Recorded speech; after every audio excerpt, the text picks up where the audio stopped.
الرحيم الحمد لله رب العالمين وصلى الله وسلم وبارك على سيدنا محمد خير الأولين والآخرين وعلى آله وصحبه أجمعين. اللهم افتح علينا فتوح العارفين ووفقنا توفيق الصالحين وانفعنا بالقرآن بالذكر الحكيم. اللهم علمنا ما ينفعنا وانفعنا بما علمتنا وزدنا علما وعملا متقبلا برحمتك يا أرحم الراحمين. اللهم لا سهل إلا ما جعلته سهلا وأنت تجعل الحزن إذا شئت سهلا. اللهم أعذنا من شرور أنفسنا وسيئات أعمالنا. اللهم أصلح لنا شأننا كله لا إله إلا أنت نستغفرك ونتوب إليك. وصلى الله على سيدنا محمد وعلى آله وصحبه وسلم تسليما كثيرا. Assalamu alaikum wa rahmatullahi wa barakatuh. Welcome to this important series of classes related to Islamic commerce and finance, entitled Rahmah and Ribā, Mercy and Profit, Principles of Islamic Commerce and Finance. And so before we continue, I just wanted to offer an opportunity for those of you who may be watching from the Lamppost YouTube link, or perhaps on Twitter or wherever else, or the website if you're watching from any of those links. You can actually go to the Zaytech Academy YouTube page. I've provided the link in the comments section for you to go there. You get a better experience to be able to see myself. Right now, you're only able to see just my PowerPoint. So please go there. And for those who are registered, this problem will be resolved hopefully tomorrow. Right. So, and then let us proceed. So inshallah, we have a lot of important things to cover. I think that those of you who've chosen to participate in this particular course, that you actually will find great benefit from it. There's a tendency of students who I've taught this before. I've been teaching this course for a bit more than 10 years. And of course, naturally, I improved this as also in the process over the years. That students have the tendency to underestimate the benefit that could come from teaching what we call historically al-buyu', Islamiyah, or Islamic sales, or many different names that it is referred to as. And so this is a bit of a crash course, so typically it's a 15 weeks, 3 hours course each week, so this is like course 1.5 hours. And the way that we plan to actually navigate the particular each lesson is that I begin with a lecture, about an hour, and then for the last half hour we have Q&A. Unless there's something that's really pressing that you need to ask about for clarification purpose, then you can then move on to I'll take a question at that particular moment, inshallah. Right. So today's introductory lecture is going to be probably the longest of the lectures I'll give, because there's a lot of philosophical work I wanted to do as a foundation of this particular course. So this first lesson is entitled Rights, Morals, and the Conundrum, or the Currency Conundrum, and so, which means that we're going to focus on some matters, as I mentioned, that which are a bit philosophical in nature, right? So I'm going to just change the slide here, and I have to change it on both of these, right? So, okay, I'm sorry, no problem.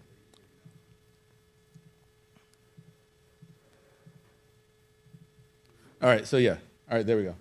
Okay, so the course description is Rahmah and Ribā is being a crash course whose aim is to acquaint students with the Islamic foundations of ethical commerce and Shariah-compliant finance.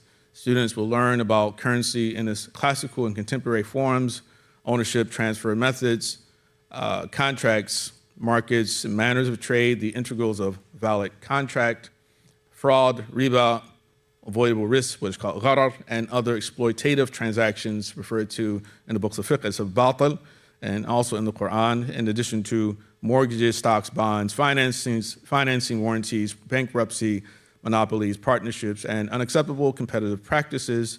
And all discussions will be guided by the teachings of the Qur'an, the Sunnah, and the findings of Muslim scholars.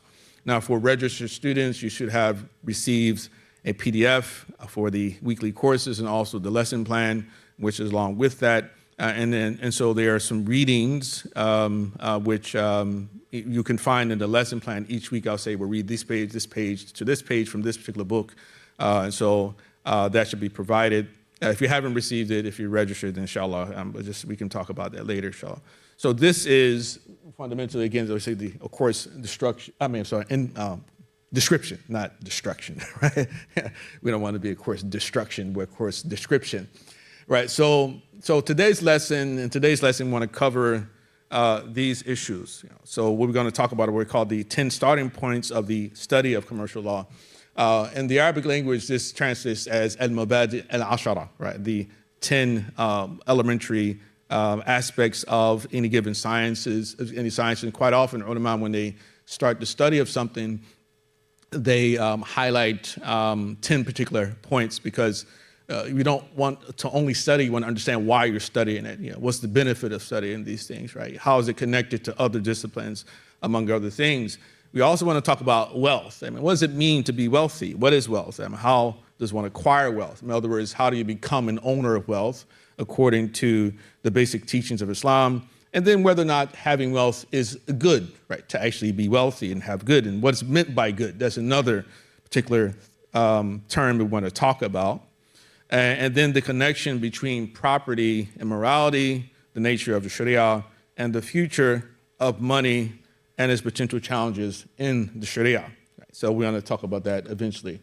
So the 10 starting points of the study of Islamic commercial law, we call al-mabadi al-ashara, are the definition, the subject, the benefit, the virtue, the relationship to other sciences, the founder of this particular discipline, the name of the discipline, the sources, or rather the sources, the foundational scriptural and rational sort of sources, which are the basis of these understandings, the ruling of knowing this type of knowledge, and then a number of the topics that are covered in what we call commercial law. Now, when I studied Sharia in Morocco in the 1990s, and one of my courses was called Fiqh al-Mu'amalat.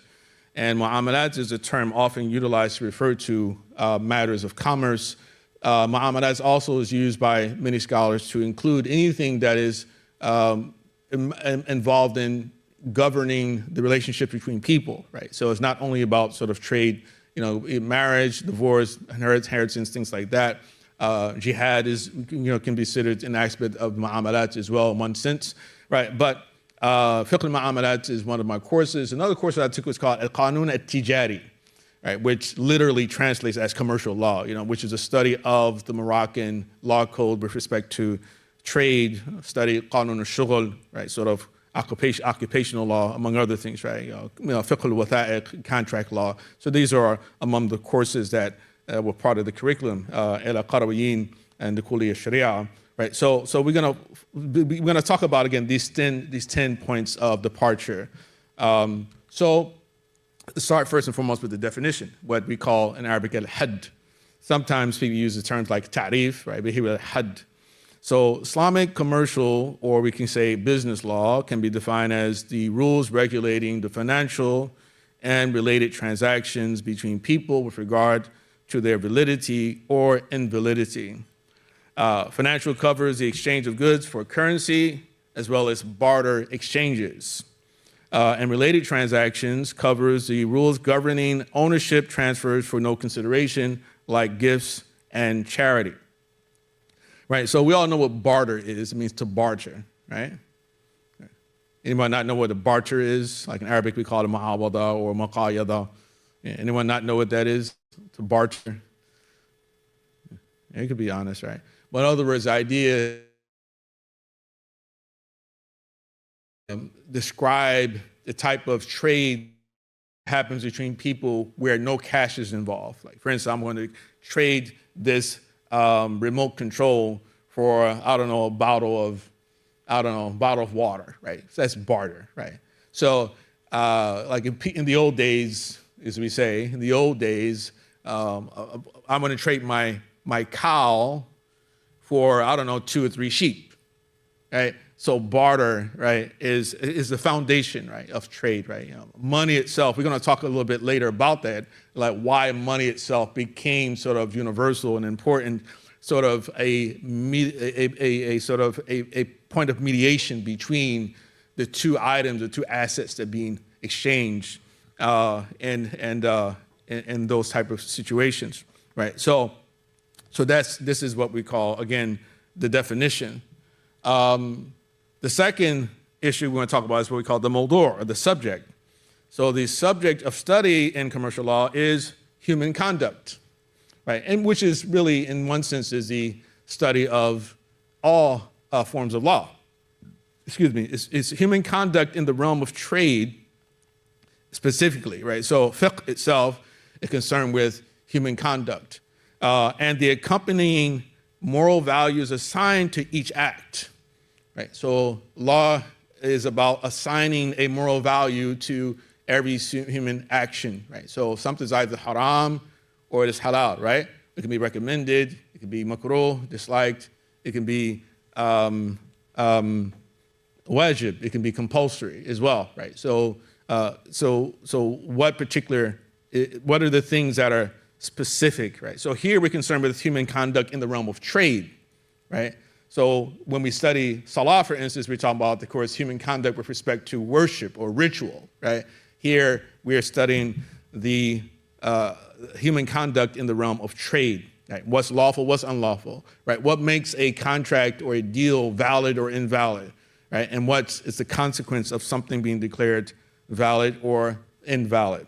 So the subject, so the had, right? The definition, then the second, the subject, and thirdly, we talk about the benefit, the athamara, sometimes called al-fa'ida. So what's the benefit of knowing this subject? First and foremost, it helps one to determine the legitimacy of commercial decisions, right? So I just bought something or I just sold something, how does Allah subhanahu wa ta'ala classify that particular purchase, right?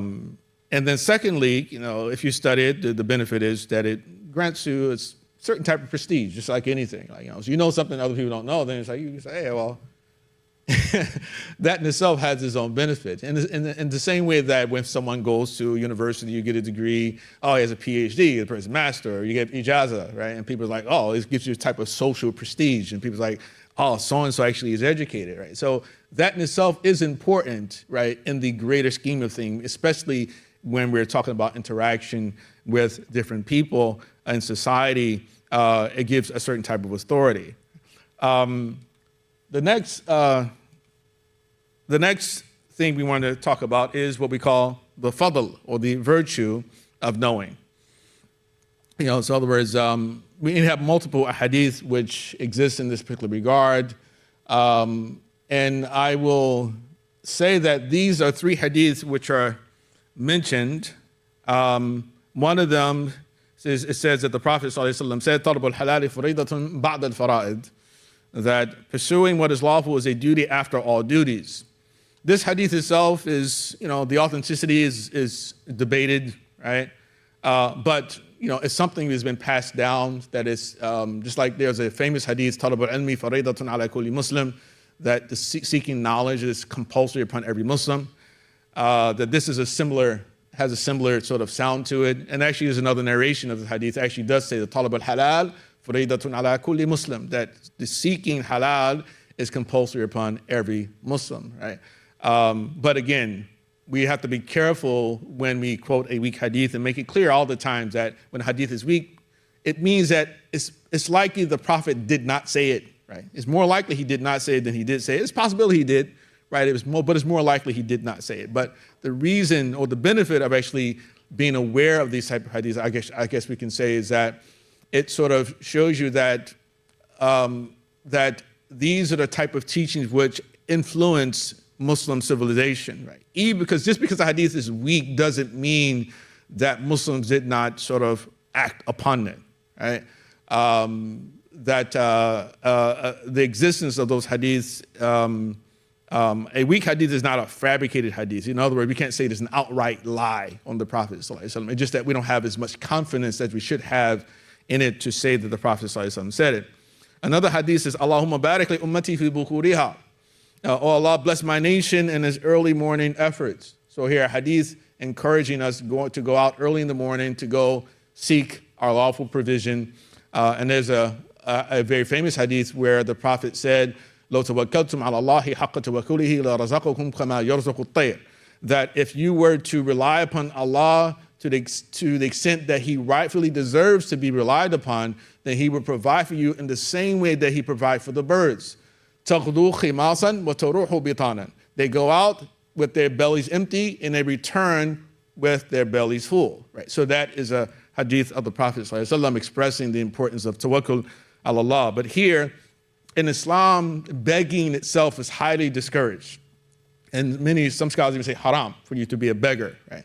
And the Prophet said that it is better for a person to go out and to gather up firewood and to bring it to market to sell than for you to stand on the road with your hand out, and some may give and some may deny you, right? Yeah. So there's an encouragement for work, that you should be a person who is involved with work, or is offering something in exchange for whatever you receive from other people. And this is why the welfare mentality itself is not Islamic, right? This idea that, listen, that I can just live off the system, right? That, if I need something, that's one thing. If you're a needy person, the system can provide for you something, but there are many people in many different countries around the world, especially in Western countries, who have the idea that I'm going to do everything possible to ensure that I'm continuing to receive government benefits every single year for the rest of my life, and my children are going to be the same. So the sort of intergenerational sort of dependency upon the tax revenues from other people.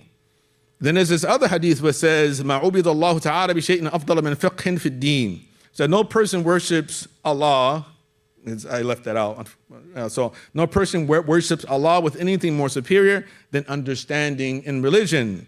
One learned person is harder on Satan than 1,000 unlearned worshippers. And then it's reported that Umar ibn Khattab, radiallahu anhu, he said, لا يبيع في سوقنا هذا إلا من يفقه. Said none are to transact in this marketplace of ours other than one who knows the law. Otherwise, he will devour ribā willfully or unwillfully. وَإِلَّا أَخْذَ الرِّبَا شَاءَ أَمْ أَبَى. And ribā itself is a term that's going to come up quite a bit during this class. But it has multiple connotations, right? Sometimes ribā just is used as a super category term to refer to any type of unlawful transaction.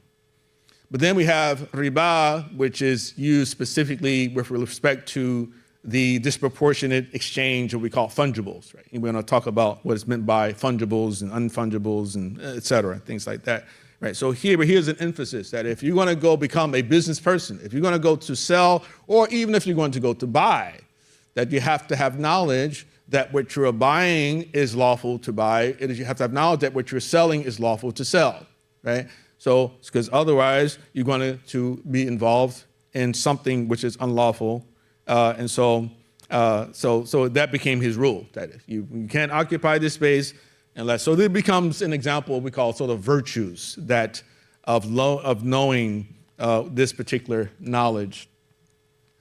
The nisbah, or they say the relationship to other sciences, or rather the other sciences that this particular discipline of we call commercial law or Islamic commercial law or sales is connected with includes ilm al-tafsir, right? Of course, tafsir itself is a term for the exegesis or the interpretation of the Qur'an, in the sense that there are verses in the Qur'an which speak about, right, bay', right, or sales, and the details regarding those things, we find them in the tafsir books, and then also ilm al-hadith, and the science of hadith, and ilm usul al-fiqh, science of usul al-fiqh, the foundations of Islamic law, right? So it's connected to all of these things.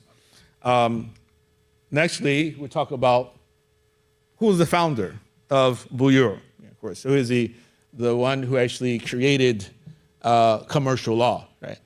So this is spoken about, again, in any discipline, they'll talk about the founder. Who is it? Like, for instance, if you talk about usul al-fiqh,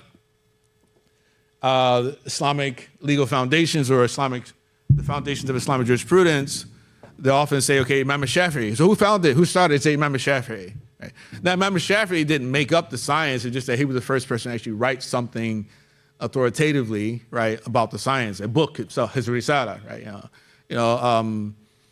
But of course, naturally, since commerce, trade itself is a natural sort of byproduct of human interaction, right? No one can really say or pinpoint, like, is that who created, who made it up? Well, it's happened, right? But in terms of like the rules and whether the halal and haramness of things, right? That, of course, we get some of that knowledge from the Qur'an and from the Sunnah, but largely what we as Muslims know today as Sharia-compliant, sort of transactions, it originates from the early Sunni jurists, right?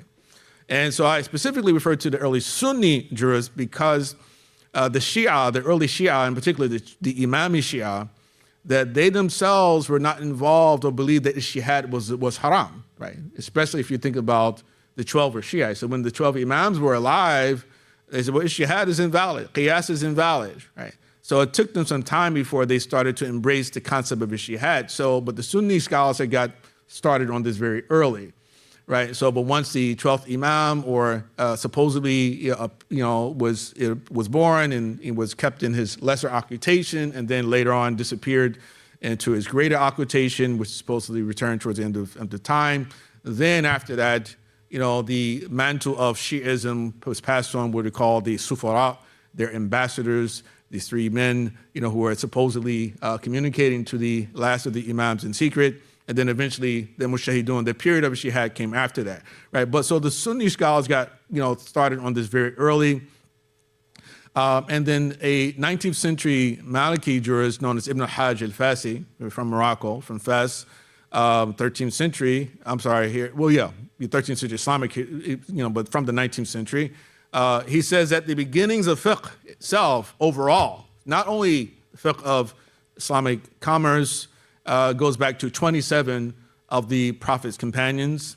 And the most important of those 27 are seven, and they are Abdullah bin Mas'ud, Umar ibn Khattab, Ali ibn Abi Talib, Abdullah ibn Mas'ud, Abdullah ibn Umar, Zayd ibn Thabit, and Aisha radiallahu anha, right? And then, of course, their knowledge inherited by the successor generations. So what we're learning, much of it can be traced back to a very early period in Islamic history, a lot of these rules, right? I remember some years ago, there was a brother I knew who had started a business, and he was involved with some haram type of things. And when I confronted him about it, he said to me, this has nothing to do with Islam. This is just business, right? So he thought that Islam had nothing to say about business. Now, later on, we're going to talk about the nature of the Sharia, right? And we'll learn then that there are aspects of Sharia which are descriptive and others that are prescriptive, right? And in the area of Islamic, we call the mu'amalat here, we call the buyur, that they are largely descriptive as opposed to prescriptive, right? In ibadat, you find a lot of description, right? So it's not only that you have to pray, that Allah tells you how to pray. You not only have to fast, but He tells you how to fast, right? But in mu'amalat or in sales, the default is that that Allah subhanahu wa ta'ala is only assigning a moral value to the human activity itself, halal, haram, right? Recommended or disliked. So we'll come back to that.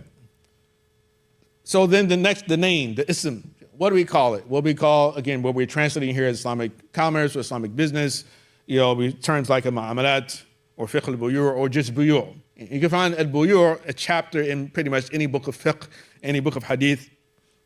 You have the chapter of sales. These goes way back, right?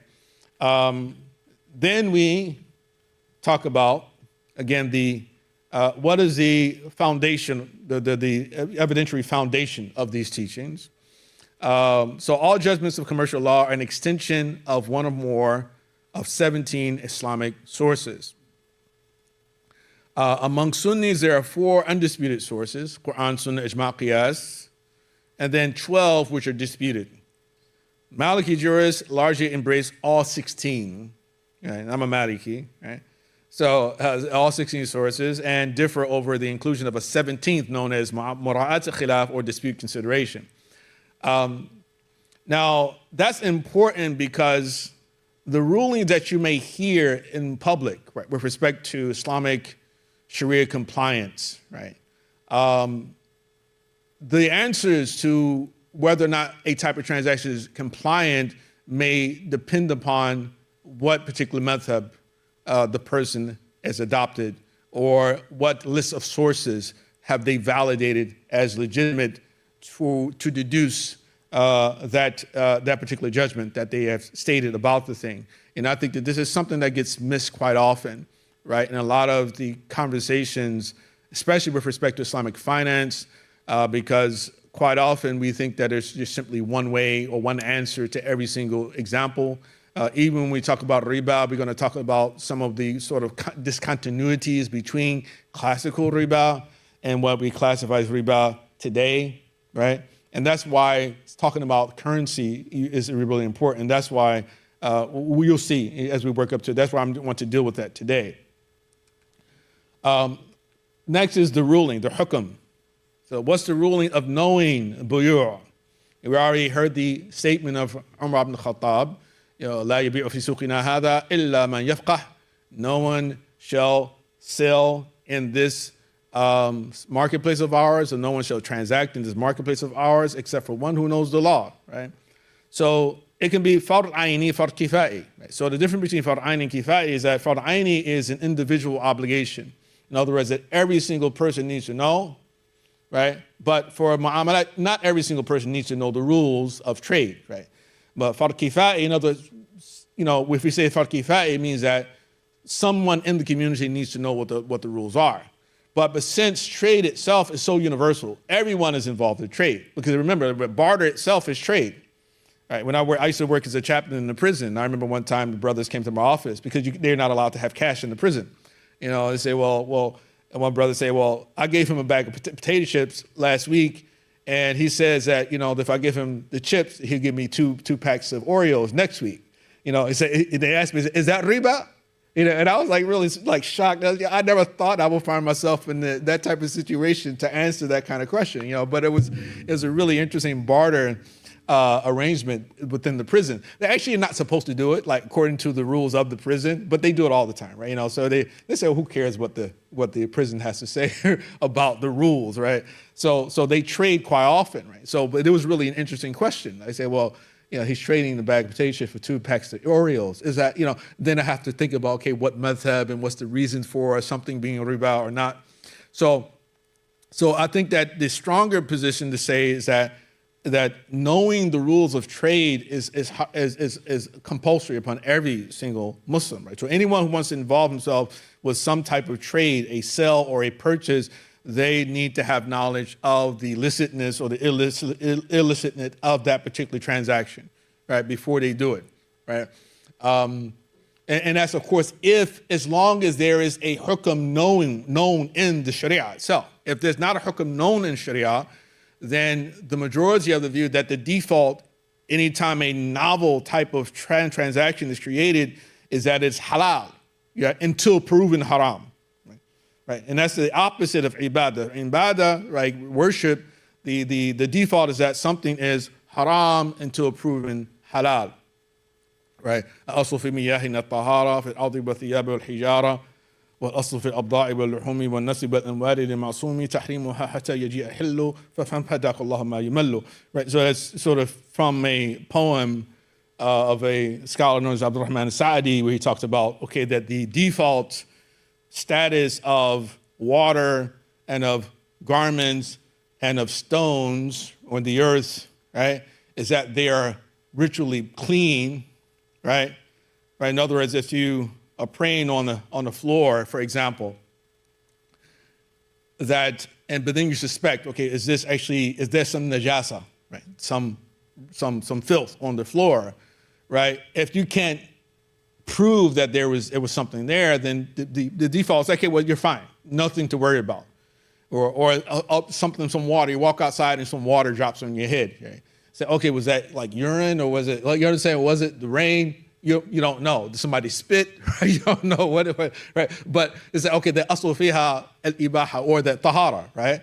But then he goes on and says also, but on the obverse you have is that al-aslu fil abda'i wal luhumi wal nafsi wal amwali li ma'sumi tahrimuha hatta yaji al-hillu, right? With respect to, sort of the opposite sex, the respect to the flesh that you eat, the meat that you eat, the property of other peoples, is that the default is that those things are haram until proven to be halal. You can't just say, well, okay, well, at this moment, I think this woman's my wife, right? You didn't get married yet, but like, well, I think she is, right? The innamal bin niyat, it's by the intentions that all matters, right? No, that's not. It has to be something established. And the same thing for somebody offering you meat. Has it been slaughtered properly? Was Allah's name mentioned over it? Or did somebody sacrifice this to an idol, right? So the hukum itself would vary according to person to person. But if there is a judgment that exists in Sharia, then we would apply that. But if there's no judgment, and since we're talking about financial transactions, that the default, according to the majority of ulama, is that things are halal until proven haram, right? So if a person says you can't buy Bitcoin, for example, right? Okay, and they have to prove it to you, right? Because it's a novel type of commodity, right? And then among the topics that will be covered in fiqh al-buyu', for instance, the integrals of a valid contract. How do I know a contract is valid? What needs to be there in order for us to be Sharia compliant? What are the valid types of property? What type of things can I own and what kind of things can I not own? How do I transfer property, right? If I own your pencil, Walid's pencil, if he owns his pencil, I can't just go grab it from him and say it's mine, right? It doesn't become my property because I took it from him, right? It's still his, unless he says, okay, no, here you can have it. Now it's mine, right? So there's different ways to become an owner of something. And then we talk about the individual ownership rules, partnerships, and analogs and precedents for contemporary commercial jurisprudence, among other things, right? So these are called the masail of fiqh al-buyu'. I'm sorry. That's for the people who missed that one. All right, so now let's talk a bit about becoming a property owner. Acquisition, wealth, and ownership.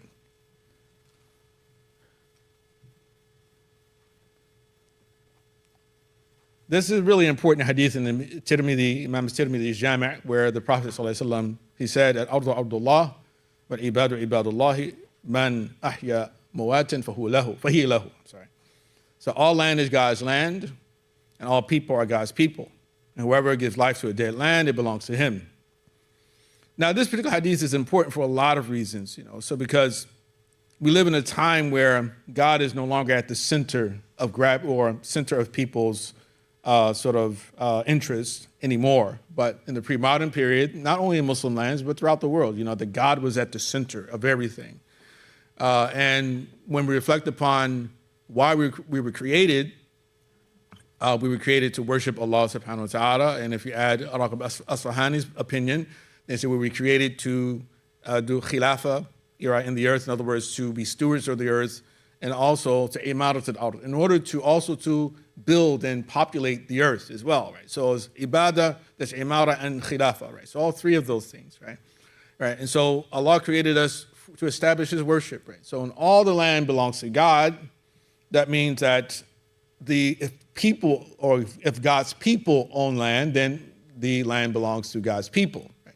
And this sort of becomes the foundation of ideas about how an Islamic territory cannot revert back to a non-Islamic territory, right? And you can find similar sort of ideas that were promoted in the past among Christians, et cetera, right?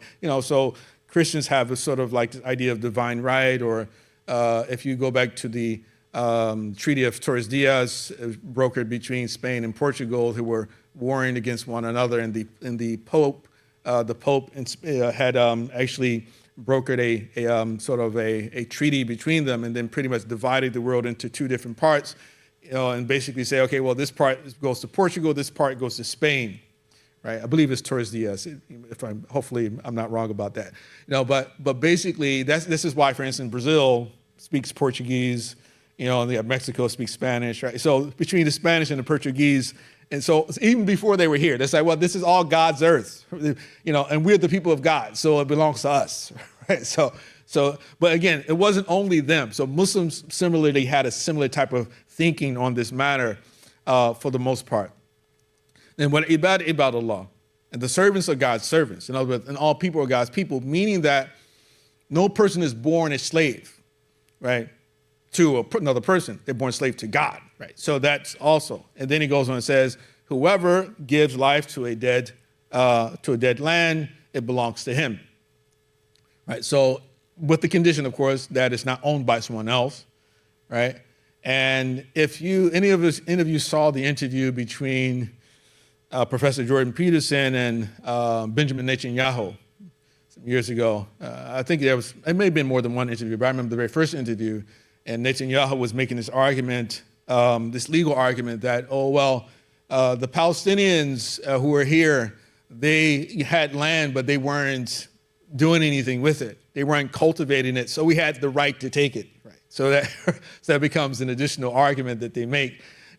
But Islamic law, the Sharia, teaches that if a land belongs to someone, it's already established owner and well known, even if they're not doing something with it, you can't just go and take it from them, right? So it requires a period of time. So for instance, the following hadith, man haza shay'an ashara sinina fahiya lahu, or fahuwa lahu, I'm sorry, that whoever acquires something for 10 years, it belongs to him. And so this is sort of like usually applied to real estate. This is a hadith, again, its authenticity is not completely confirmed, right? But Ibn Qayyim Jawziyya mentions it in one of his books as well, his Turuq al-Hukmiyya. And so you'll find a number of scholars who support the idea, okay, well, is in order for something that previously belonged to someone else to transfer to someone, the new owner would have had to have occupied that space for a period of 10 years with conditions that, for instance, that the previous owner is aware of it, does not object to it, and also that the new owner is claiming to be the owner of the new land, and the previous owner doesn't object to the claim, right? So there are a lot of details that go along with this, and the Prophet ﷺ said it in multiple ways. Man ahya ardan maytatan fihi lahu, that whoever gives life to a dead land, it belongs to him. So again, land is not owned by anyone. Land where no farming or anything's been done on, no buildings are being constructed upon it. In other words, similar to what we talked about before about, okay, going out in the early morning to seek your provision, not being a beggar, right? The Prophet ﷺ said, okay, if you own land, you should do something with it, right? The land should just not be, just be left, right? Just barren, right? That you have responsibility in the same way like you have responsibility with your hair, right? So even the Prophet said that man kana lahu sha'run falyukrimhu, that whoever has hair, then let them take good care of it, right? So anything that you have is a blessing. It's a responsibility that you have. So if you own land, you have responsibility to actually make it productive. You have responsibility to make it productive. وَمَنْ أَمَرَ عَرْضًا لَيْسَتْ لِأَحَدٍ فَهُوَ أَحَقٌّ.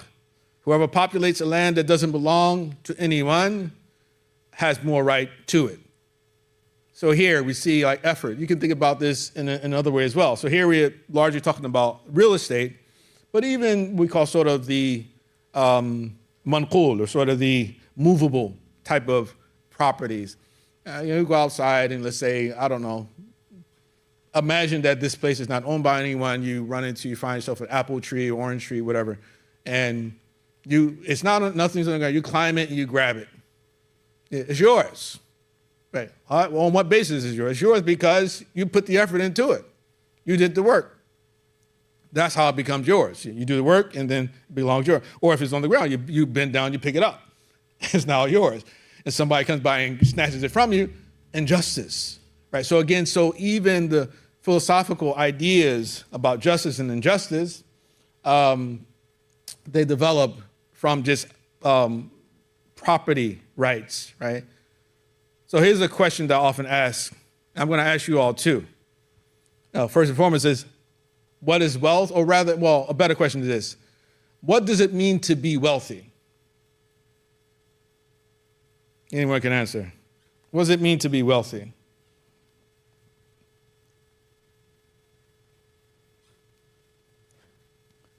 Anybody like to take a stab at that? No? To own what? Yeah.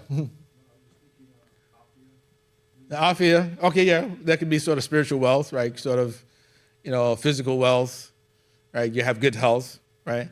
But most of the time when people think of being wealthy, you're a wealthy person because you own what? Money. People say money. Your money, you're rich, right? So in other words, they say, okay, well, Zaytech and all this land over here,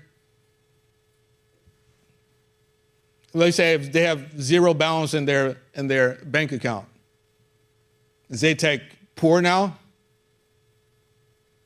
Because they have no money? So no. If anything, Zaytech is more wealthy than people who only have money. But see, remember that money is just a medium of exchange. Money is a medium of exchange. In other words, so again, coming back to my example about the cow and the sheep, right? One guy owns a cow, and he say, well, hey, I'll trade you 2 of my sheep for your cow. And he may say, well, okay, sounds like a good enough deal. Here, okay, take my cow, and I'll take your sheep. But then later on, he may say, you know what? I probably could have got like 4 sheep for that, right? And then he said, you know what? He probably knows that too. He cheated me. You understand? So it causes this type of this confusion and this distrust, right? So people came up with something else. They said, well, we need something else to actually something else which would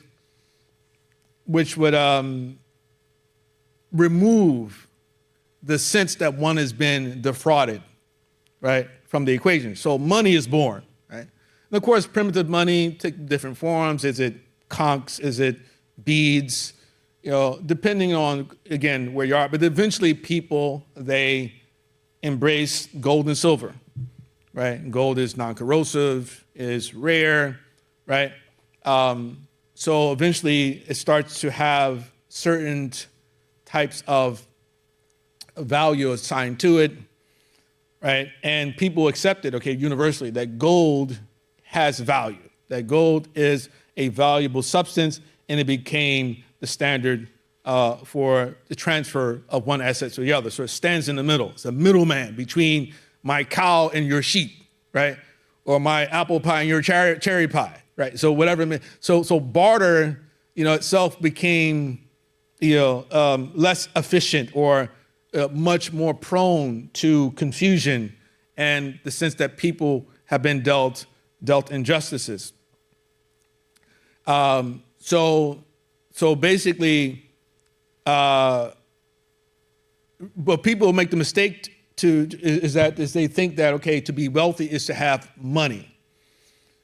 And if you go back to the Iraq, the overthrow of Saddam Hussein, for instance, and the fall of Iraq, I recall seeing news broadcasts where the Iraqis were raiding the banks, and they were coming out of the banks with these pieces of paper, was once known as their money. I think they call them lira or something else similar to that. People thought, I'm rich. But they weren't rich.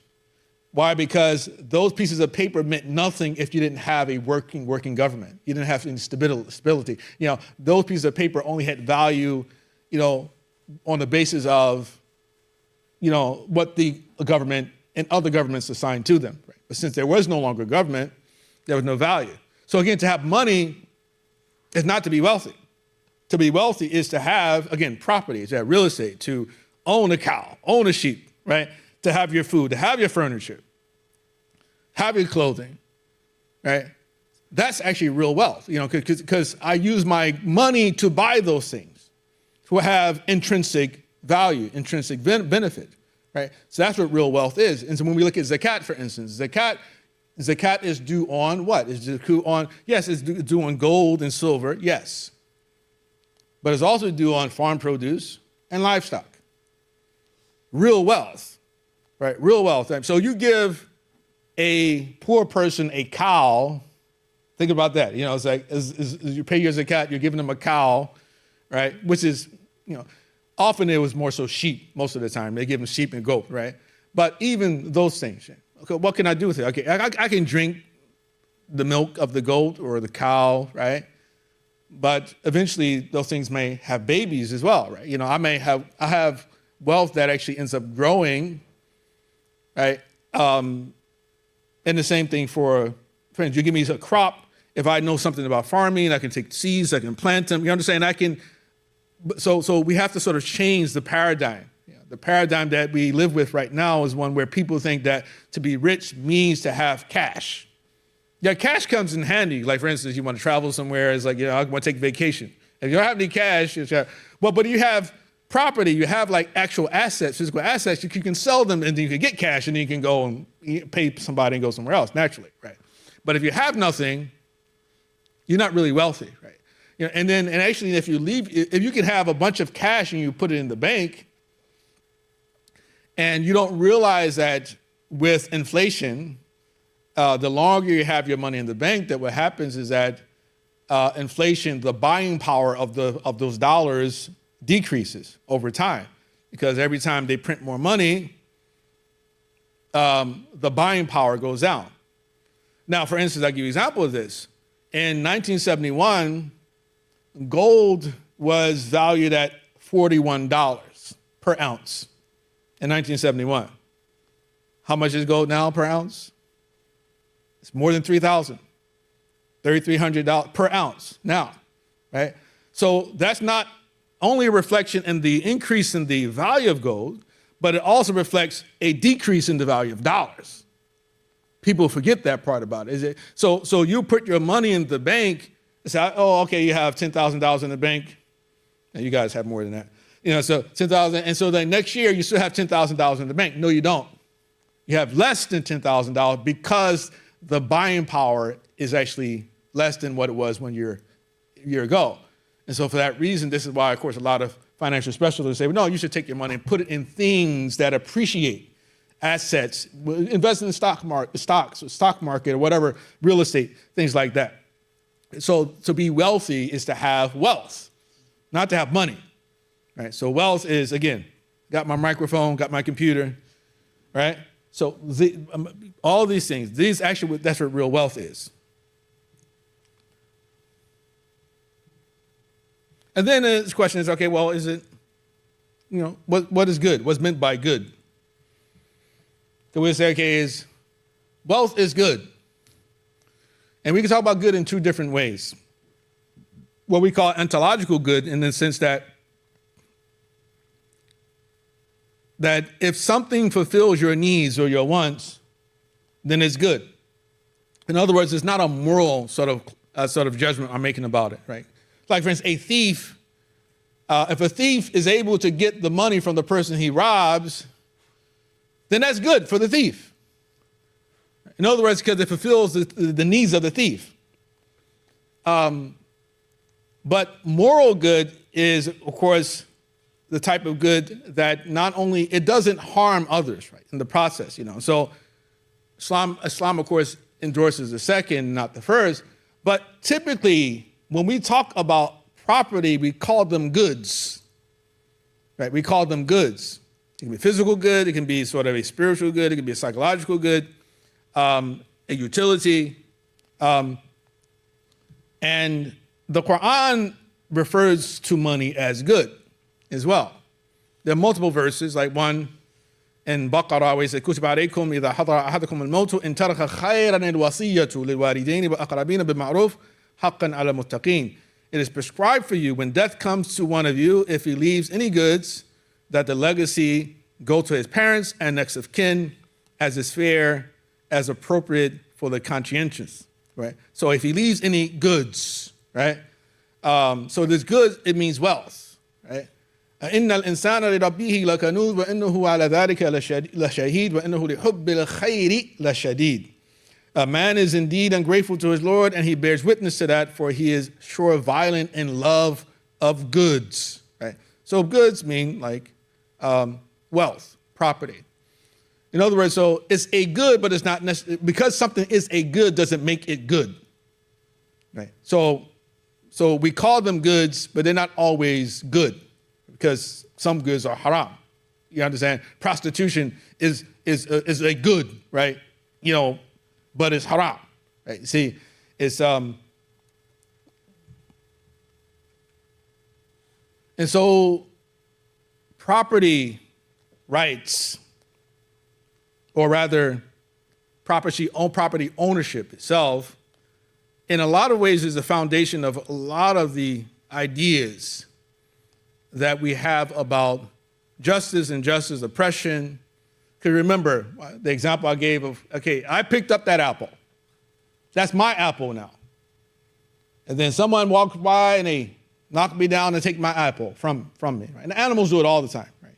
You know, one animal kills another, and then brethren come up, oh, it's mine now. You know, he did all the work, you know, but then the other animals pounce on the prey, right? And they take it away from their brethren. But human beings, and we have a different of course, animals get outraged, but in that particular realm, of course, we know how they resolve issues. And we want to ensure that we don't resolve our issues in the same way, because we're human beings, right? We're rational, right? Or at least we're more rational, supposed to be, than others. So, but again, ideas about justice, right? So it's like, so right there, I have a right. It's my apple. I have the right to this apple. Why? Because I did the work. I went out and I sought it and I picked it up. So when someone takes it from me now, that is injustice, is oppression, right? But also we get ideas about intelligence from property ownership, or rather from property management. In the old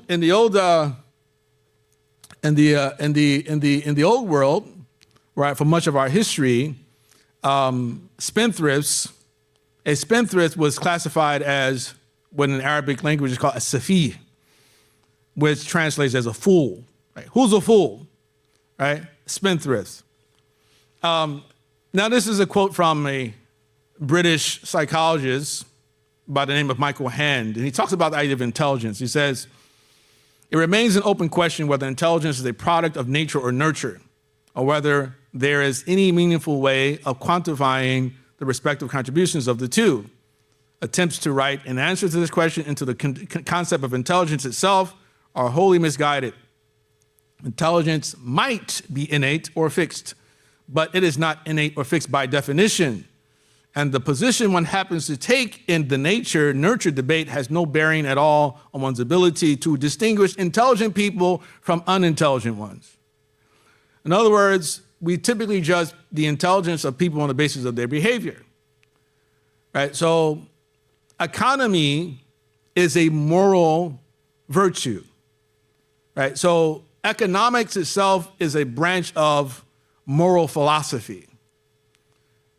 So we talk about people's virtues, say, well, this person is temperate, this person is fair and just, this person has courage. But the person who has economy, in other words, that you have a good balance of your income and expenditures, if you can balance them well, then you're an intelligent person. And of course, your intelligence grows to the extent that you not only have a good balance, but sometimes your income can increase and you have almost no expenditures, and that makes you much more intelligent. So in one sense, not all rich people, but many rich people can be classified as intelligent on that particular, at least in that particular way, right? But just because a person's rich, we know it doesn't mean they're smart, right? Or they're intelligent, because sometimes people just get lucky, right? And a lot of lucky people out there, right, in the world. In the old, So in the old world, the different ways that intelligence was measured included, like we said, economy. Political shrewdness was another way. Right? Even in the Arabic language, you have a word for intelligence. We know al-dhaka, fatana, but then there are also words like al-makar and like ad-daha. Right? So a politically shrewd person, right? Like Muawiyah ibn Abi Sufyan and Amr ibn al-As, Mughira ibn Shu'bah, they're referred to as the duhat of the ummah, the shrewd men from the ummah. Right? In other words, they're politically shrewd people. Right? In other words, that's a type of intelligence, but they're considered to be very negative as well. Right?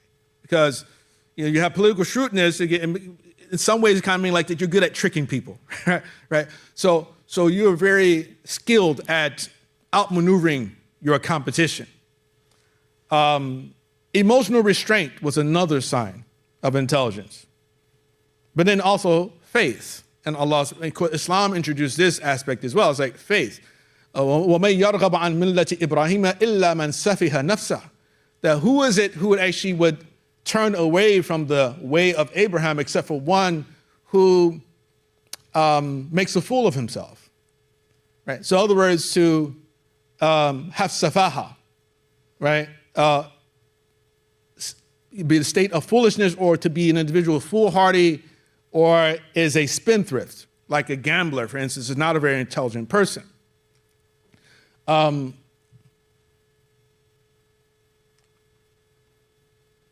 so as mentioned before, okay, the foundations of all of our ethical teachings, they come from the Qur'an, Sunnah, and from reason.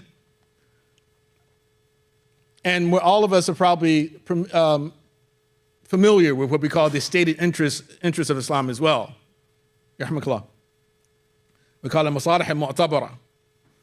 So the protection of religious freedom, protection of bodily integrity, protection of sanity, protection of family, protection of property, protection of honor, the stated interests of Islam.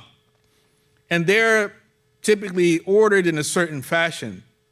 Imam al-Ghazali says that the highest interest of Islam is the protection of religious freedom, and especially protection of Islam, Islamic faith. Right? So he says that the worst of crimes that one can commit is a crime against Allah subhanahu wa ta'ala. So you often hear people say, well, so-and-so died, he wasn't Muslim, but he's a good person. Well, okay, they may have been a good person to you, but were they a good person to God? You understand? So that's all that matters for Allah, is that, you're good to, and Allah doesn't demand a lot. He just wants you to acknowledge He is your creator, and He has the right of your devotion, right? And that Muhammad sallallahu alaihi wasallam is His messenger.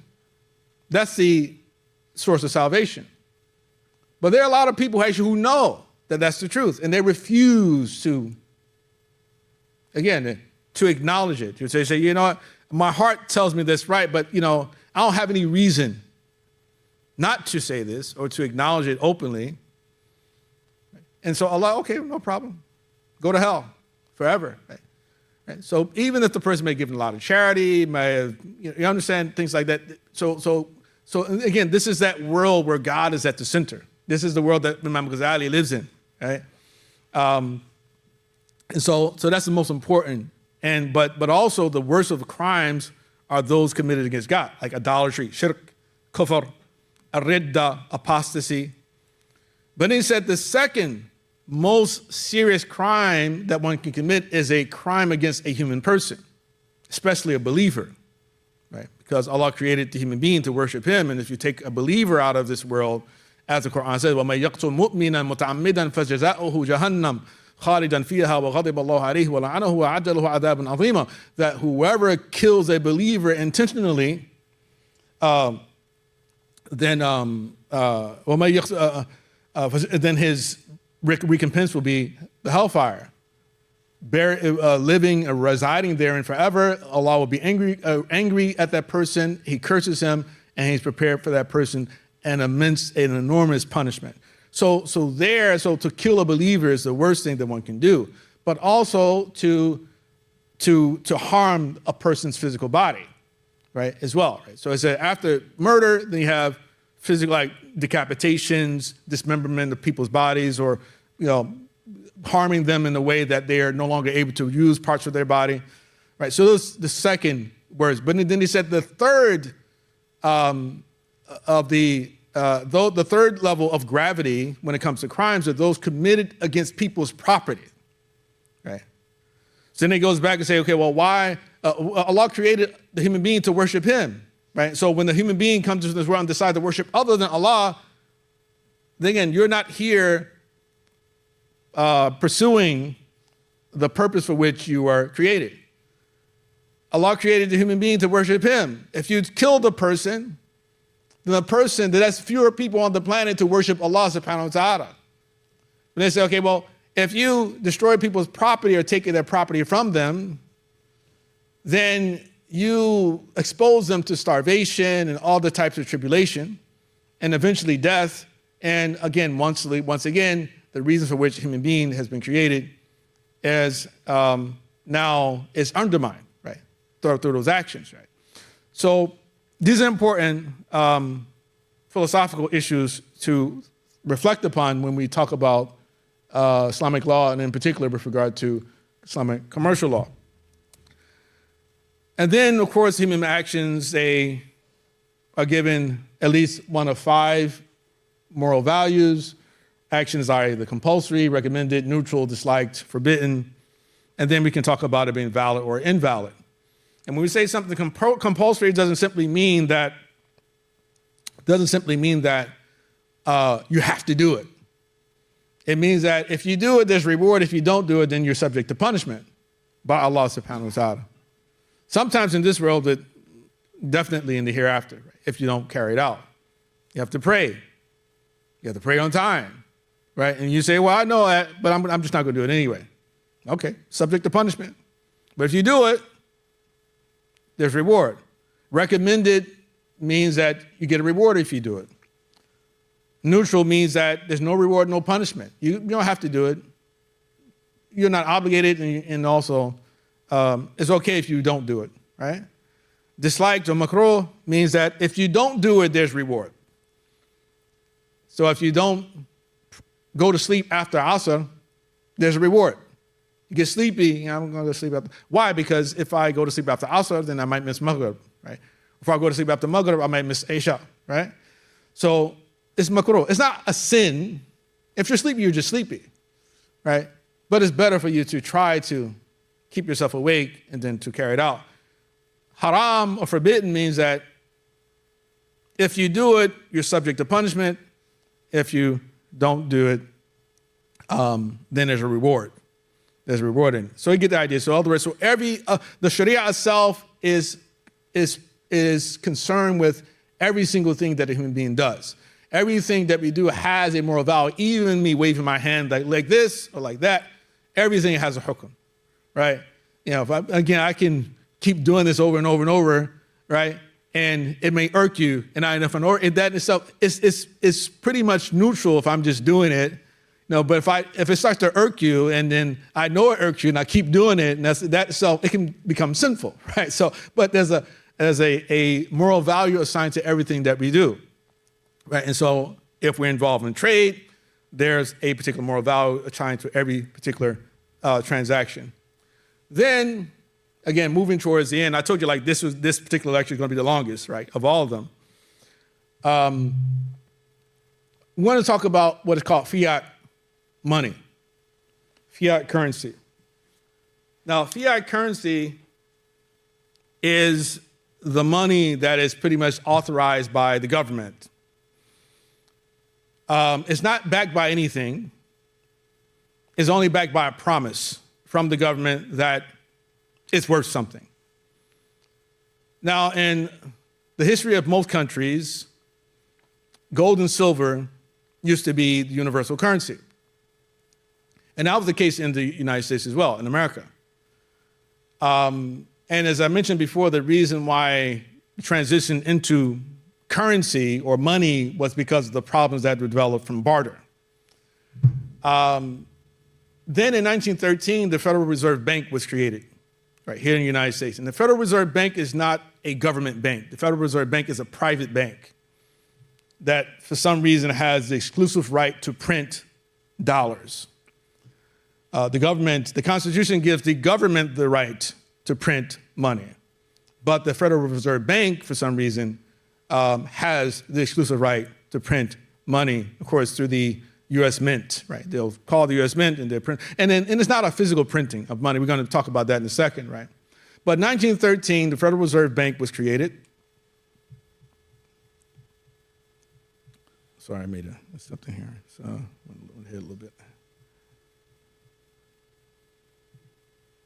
The Federal Reserve Bank was created in 1913, and this happened.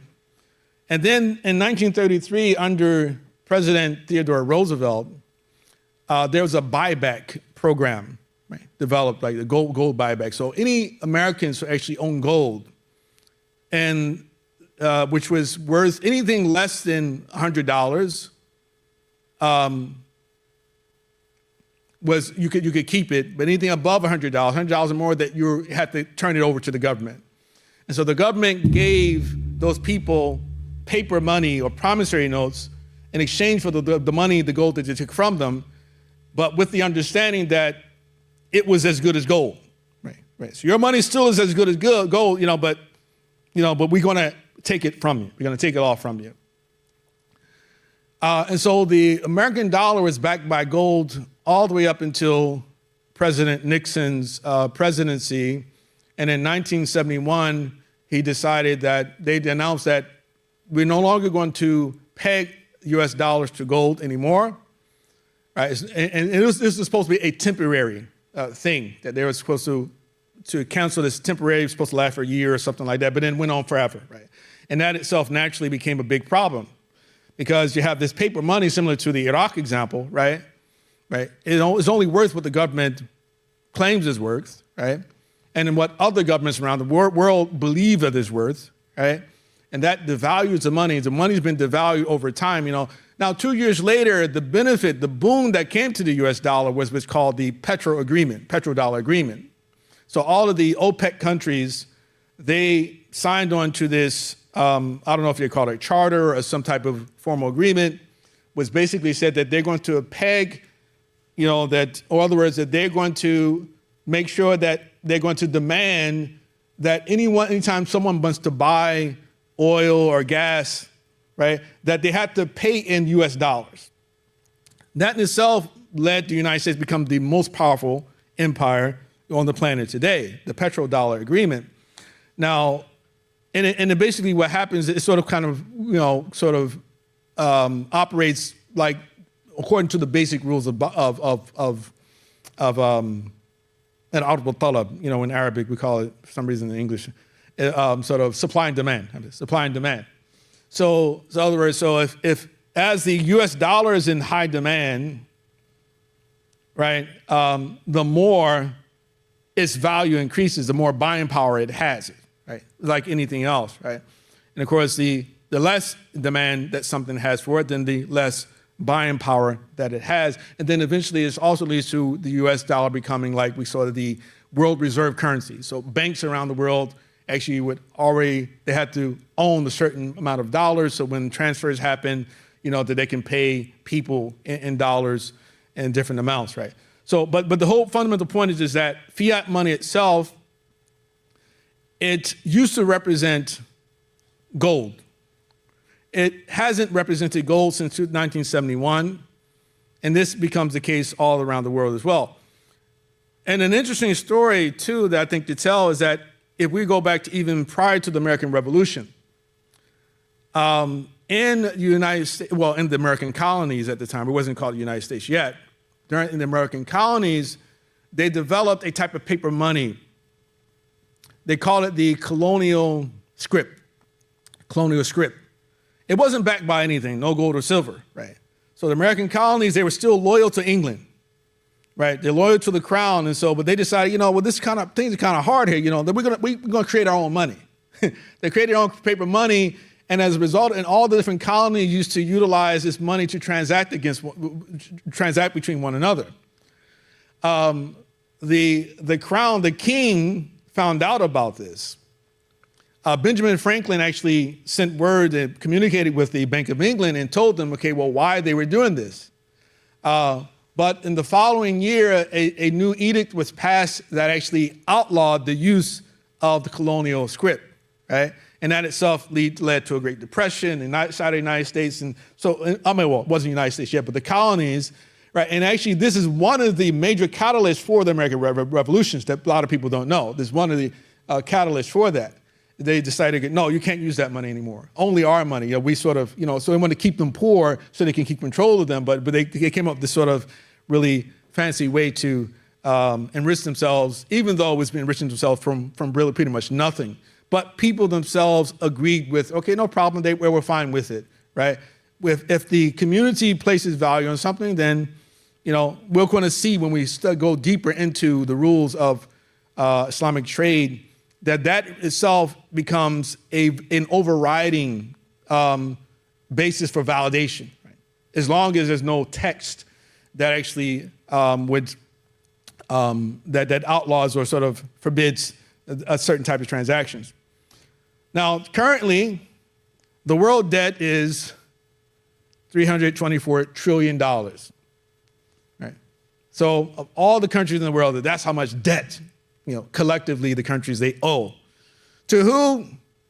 Who they owe it to, right? Often we say they owe it to the banks, because the theory is that among human beings, there's also a food chain, right? And at the top of the food chain are the bankers, right? The people who actually make the imaginary money. And the United States national debt is $36 trillion and counting. Some say, I don't know if it's already past 37, but that has been the fear. And so that's why people say, well, Elon Musk he had a big problem with the current bill that was just passed, because it increases the national debt and deficit, things like that, right? But this is where we are, So, and remember what we talked about we talked about, I'm actually looking at the wrong slide for you guys. Let's go back here. Right, so that's the, remember we talked about when we said fools, right? So we're fools governed by fools, right? Remember, so a fool is another word for a spendthrift, right? So, and if we said that, one of the signs of intelligence is that you're able to balance your income and expenditures, right? So an entire world, we're a bunch of fools, right? We could talk about even American citizens. How much debt, credit card debt, student loan debt, right? We have a debt system, right, that we live in, and that itself is a big problem. And in the Qur'an, Allah subhanahu wa ta'ala, he said, وَلَا تُؤْتُوا السُّفَهَاءَ أَمْوَالَكُمُ الَّتِي جَعَلَ اللَّهُ لَكُمْ قِيَامًا وَارْزُقُوهُمْ فِيهَا وَاكْسُوهُمْ وَقُولُوا لَهُمْ قَوْلًا مَعْرُوفًا. Do not give the feeble-minded your property, which God has made a means of support for you. Actually, Allah, don't give the feeble-minded their property that God has made a means of support for them. So Allah actually says for you, because you're responsible. So this verse was talking about orphans, right? Because when orphans are young, of course, they can't manage their own money. So this is a message to those. So the orphans are called feeble-minded people, right? Because they didn't know. You give an orphan little kid some money, a lot of money, they're going to buy a lot of things that's not going to be any worth for them, right? So we want to make sure that they make good decisions with their money. We're not supposed to just let them go, hey, it's your money, you go and buy whatever you want. No. We want to help them to make good decisions with their money, right? So, provide for them with it and clothe them, right, with it, and speak to them in considerate terms. I'm almost done, inshallah. So this is an important question too, because with the rise of digital currencies, it's a legitimate question of whether or not there is what we can call an Islamic currency. And this is going to be important too when we talk about ribā, among other things as well, because depending on where you stand when it comes to whether or not there is an Islamic currency, that can have an effect on whether or not you classify something as haram or not, right? So some say, okay, well, Islamic currency is gold and silver. Okay, well, on what basis? Because Allah didn't say this is zakat on paper money, right? It's on gold and silver. Right? As a matter of fact, there's other types of currency that existed during the time of the Prophet, like fulus, right? All right, so fulus is like this sort of copper-based types of metals or raw, lower metals that when a person is said to be muflis, it means that you only own fulus. All you have is like pennies, for instance, right? That's all you own, right? Or you don't even own that at all, right? You're muflis, you're bankrupt, right? So some say that. But then there's this quote from Imam Malik, which gives the impression that what is considered money can change, right? Depending on just how people embrace it. So I said, if Hajj were to become a common basis of exchange between people in a way that it happens with minted cash, we would disapprove of a sale against gold and silver with delayed payment. In other words, he's saying that the rules of ribā would apply to Hajj if Hajj became the basis for, became currency, right? In the same way that gold and silver is currency. So that's one way you could read what Imam Malik is saying here. Now, cash itself. Right? So all of us, we know what dollars look like. And hopefully we'll continue to know what dollars look like over time, right? But what a lot of people don't realize is that the cash supply is only 8%, right? So most transactions that happen already actually are digital transactions, zeros and ones, right? So there's only 8% of all the cash, all the dollars that exist, only 8% of them are actually in the form of cash. And then only 16% of all transactions are made with cash, which means the vast majority of other transactions are made digitally. So this actually creates another layer to the challenge of classification. Because if we know that zakat, among other things, is based upon a consideration of gold and silver, okay, the first question is, okay, well, do the rules of ribā and zakat apply to paper money? Okay, and if it does, then what is let's say, the analog that we're going to use to evaluate paper money? Is it going to be gold or silver? All right? Same thing for our zakat. When people pay zakat, they base it upon what we call the nisab of either gold or silver. I typically go with silver myself. But most Muslims say with gold, because you don't have to pay zakat until you have a certain amount of gold. Like today, there'd probably be like $10,000, right, in your savings, right? Surplus of $10,000 at least over a period of a year, and then after that year, you pay 2.5% on that $10,000. Okay, but what if we did it on the basis of silver? It's going to be a lot lower than that, a lot lower than that, right? And you would have to pay zakat, right, based upon that lower amount. So we're already struggling with some. In other words, is that we're not able to fulfill the original commandment completely because we're not transacting with gold and silver. And so we transact with paper money, and we say, okay, ribā applies to it, zakat applies to it. Does it? Do they? But then now when we start talking about digital money, it's like, now we're taking it a step further. So we're not even talking about physical cash anymore. So we're talking about just technology and, right? Do the rules of zakat and ribā continue to apply? So again, it's not a black or white issue. That's the whole point I'm trying to make here. And then we have what is coming what's called cryptocurrency. Cryptocurrency can be defined as a type of digital currency that typically only exists electronically. It's a payment system that doesn't rely on traditional banks to verify transactions. Instead, it operates on decentralized networks, most notably blockchain technology, which uses cryptographic techniques to secure transactions and verify the transfer of ownership. So cryptocurrency is going to very soon become widespread use. Right? So we already know that a lot of people will already use it, but most of the planet still don't use cryptocurrencies. Right? It's a very small percentage of the planet actually utilizes cryptocurrency. Like we know, of course, the most popular of them is Bitcoin. Bitcoin is right. Well, it's $109,000, $108,000 per coin now. And I remember when it was 20 cents, right? And didn't think anything of it. could be filthy rich by now, right? If I had known, right? I was under the impression that never would the government allow some other currency to become competitive with the dollar, right? And some people actually say because Bitcoin has somewhat been allowed to do so, that it may be a psyop. Allah knows best, right? That itself is a matter for debate.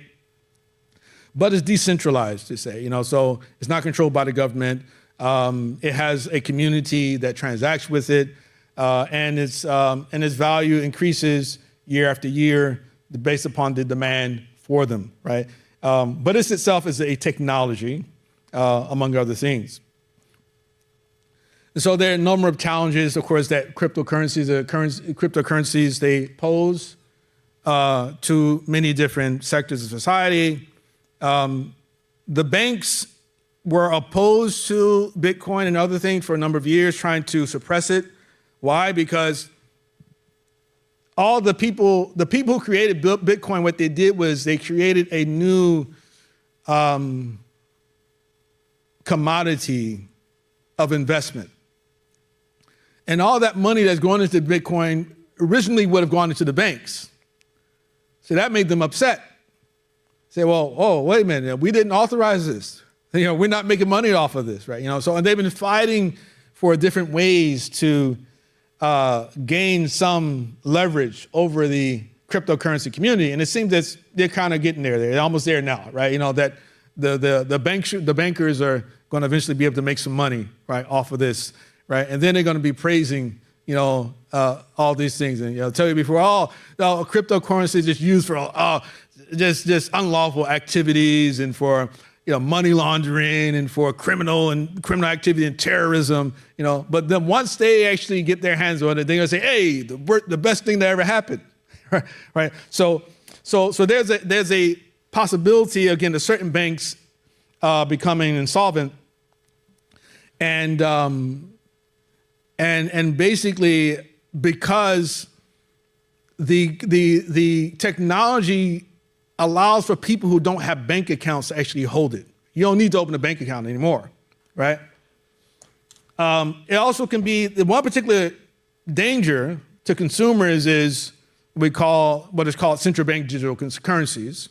You probably heard something about that. In other words, it's like the type of crypto that is centralized by the government. The government creates it. Like for instance, in China, right, they have their own CBDC, right, central bank digital currency. They have a social credit system where, of course, if you say things or do things the government doesn't like, they can freeze your money. They can tell you can't go places.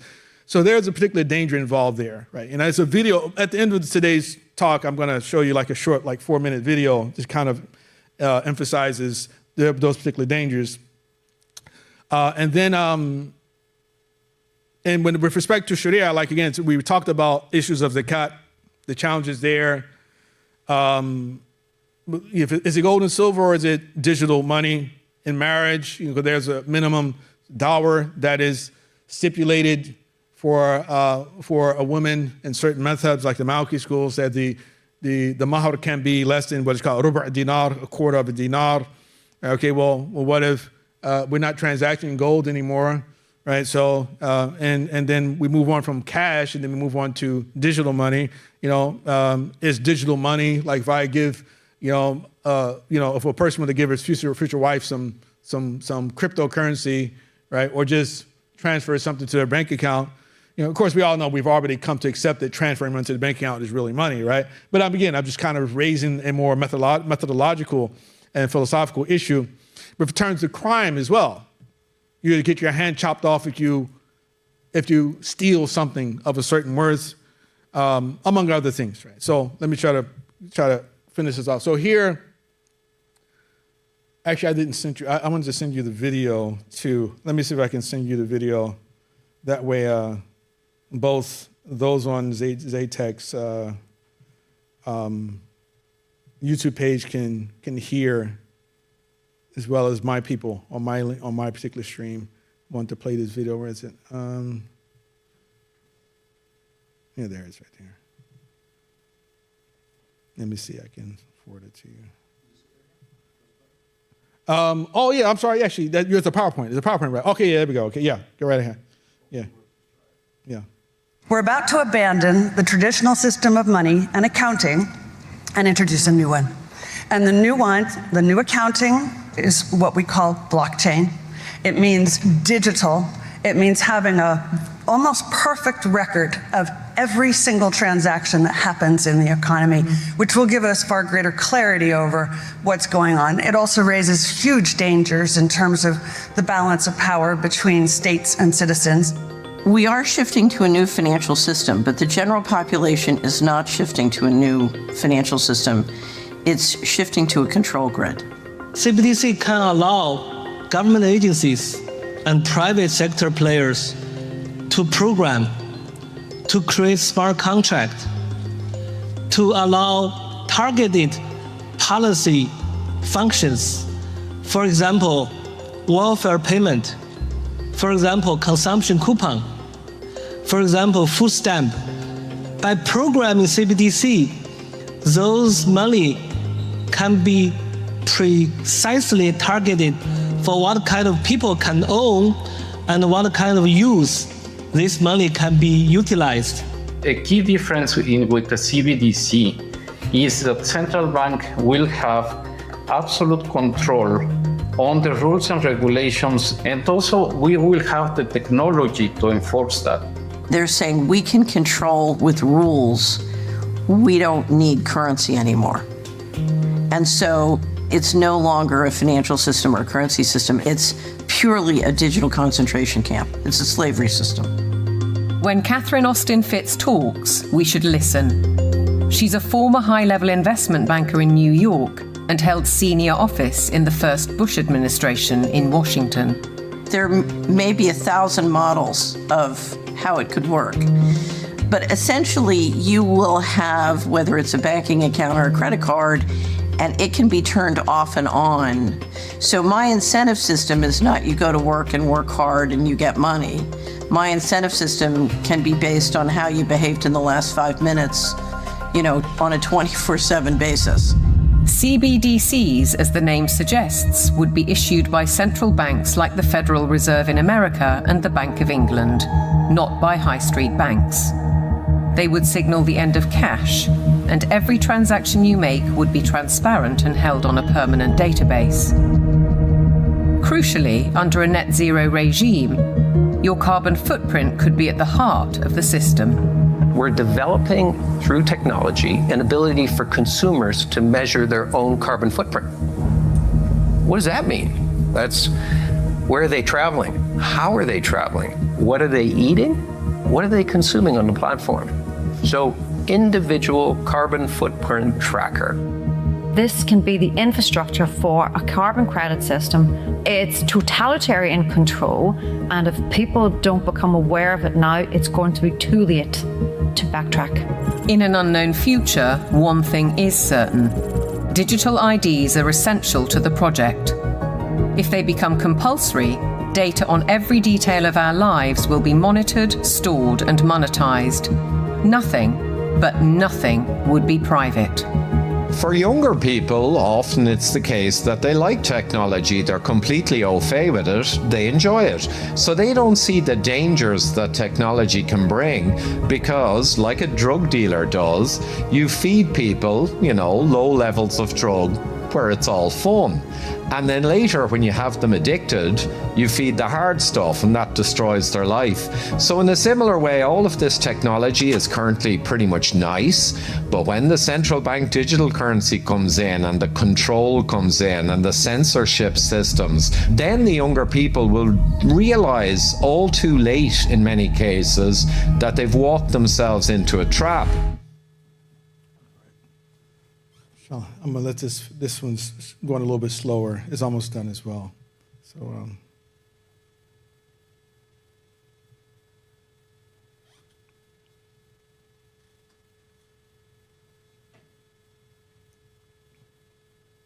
almost there. We're about to... No, I think that was the last slide. That was it. That's the final slide. Okay. Right. So, alhamdulillah. I mean,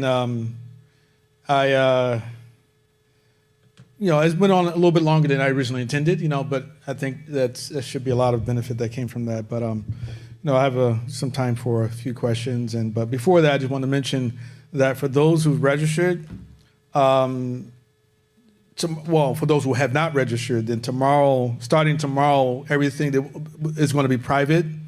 There's not going to be any more public link broadcast for this particular course. So those who are actually interested in continuing to learn more, please do register. But until then, I'm here for a few questions that you may have, inshallah. Yeah, Waleed, you have a question? Bismillah. Yeah. You want to use the microphone? Or there's a mic? Okay. Oh, come to the mic.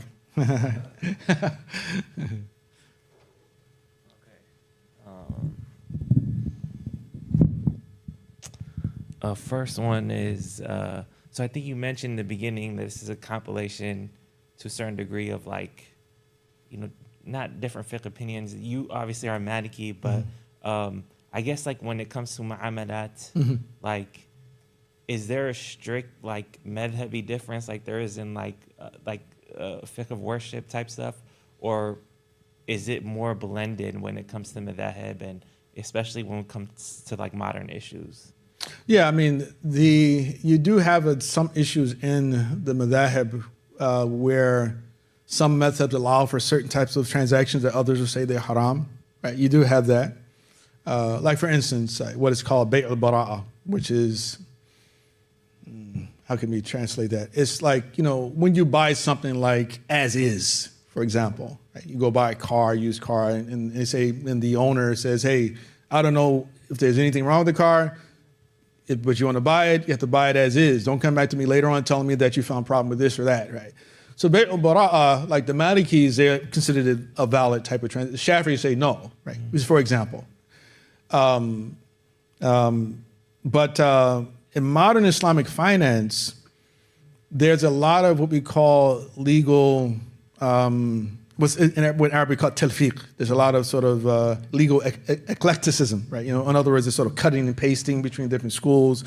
And what you find is that it's sort of a prohibition-oriented industry in the sense that they begin with the assumption that just because this transaction did not originate with Muslims, it has to be haram, and we have to find a way to make it halal, right? As opposed to taking the traditional position of majority of ulama, which is that, listen, this is a novel transaction, and it doesn't matter that it didn't start with Muslims, but it's halal until you prove it's haram, right? So basically what happens is that, let's say on one particular transaction, 3 of the schools say haram, and then there's one that says it's halal. The ulama generally say, okay, we're going to go with the one that says it's halal, right? So but generally those same ulama would tell you that in ibadah, you can't do that. Okay, you can't say, okay, I'm going to take part from the Hanafi school and part from the Shafi'i, from the Hanbali school and put it all together and then do it. But in this area, for some reason, there's an insistence on validating the transaction simply because we found one school who actually says that this thing is actually halal. Yeah. And second question, because you were talking about government economics and things like that, I was wondering, this is more hypothetical, or not hypothetical, but I guess it's dealing with Islamic governments when they try to justify transactions based on it being a darura or haja, for governments, right? Let's say, for example, right now preventing inflation and they need to raise interest rates and things like that. Right. How valid, in your opinion, are those arguments that it's darura haja, or is that just an excuse to engage in ribā? Well, I mean, it's. I think the average person is not really in the place to necessarily judge government actions, because as long as we're not part of government and knows exactly the type of pressures that exist, it's hard to say that they don't have a valid argument that they're making when they say, oh, we have to be doing this out of darura. Because they have usually a more bird's eye view of things, and they have pressure from the outside and maybe threats, right, that we are unaware of, right? And so they say, well, they said that we have to do this. The UN said we have to implement this new policy if we want to continue to be able to get access to a certain type of loan, for instance. Then it kind of play along, right? And of course, it's not a good position to be in, but that's just sort of the nature of life. There's survival of the fittest, that some people make it to the top and they're able to impose their dominance over other people. This is what happens. Unfortunately, Muslims are dominated still, right? And all countries are dominated by the banks, to be totally honest, right? So the current banking system is changing. There's a revolution happening in the banking system right now. And I would say that if you really want to understand politics, international politics, just see what's happening in the banking sector, right? Because there's a saying that says that all wars are bankers' wars, right? And I think there's a lot of truth to that. And he who controls the gold controls the world, right? That's another saying that's out there. So you could try to look at the arguments from a traditional sort of examination. You look at, okay, the nature of the contract, what are the integrals there? Is the type of asset that's being exchanged something which is haram or halal? And you can say, okay, yeah, it doesn't look like that. That's a valid sort of argument that you're making. But on the other hand, as long as Muslims are committed to not departing from the current financial system, then those pressures are going to remain, right? So, we got to print more money. Why? Because, we need more money, right, to cover the costs here. But we have to understand every time we print more money, the power of that particular currency, it drops, it goes down, right? And this itself has led to one economic crisis after another, right, since the establishment of the Federal Reserve Bank, right, which wasn't the case prior to that, which really a lot of people don't know. Any questions online? Any other questions, brothers? No questions?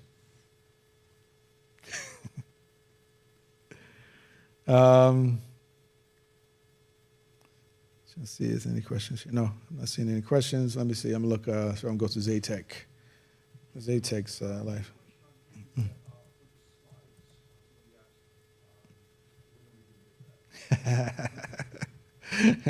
I knew someone was going to ask that one, right? Yeah. And I still haven't decided whether or not I'm going to share my slides to anyone other than, of course, yourself, Brother Khalid. And I really do appreciate, Brother Khalid, you being so generous with your, use of the institution and just very supportive overall. And support Zaytech Academy. Give me some time. I'm still thinking about whether or not I'm going to share the slides. But right now, what I have shared for those who registered, the readings, right, and the syllabus, the lesson plan there. So as we go along, we'll see if Allah changes my heart about the sharing of the slides, inshallah. Yeah.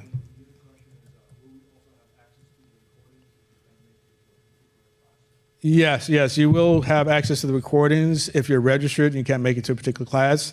So each particular lesson will be live for those who are registered, but it also will be recorded. So for those who are registered who are not able to attend the live feed, you will receive a copy of the recording, inshallah. But this very first lesson was free to everyone, but starting tomorrow, we're going to be operating a bit differently. All right? Anything else? That's it? Okay, alhamdulillah. Well, really thank everyone for coming out, and apology for the long introduction, but I do think that it was necessary to sort of frame things properly, and I hope that some great benefit has come from that. Barakallahu feekum wa sallallahu alayhi wa sallam Muhammad wa ala alihi wa sahbihi wa sallam. Assalamu alaikum wa rahmatullahi wa barakatuh.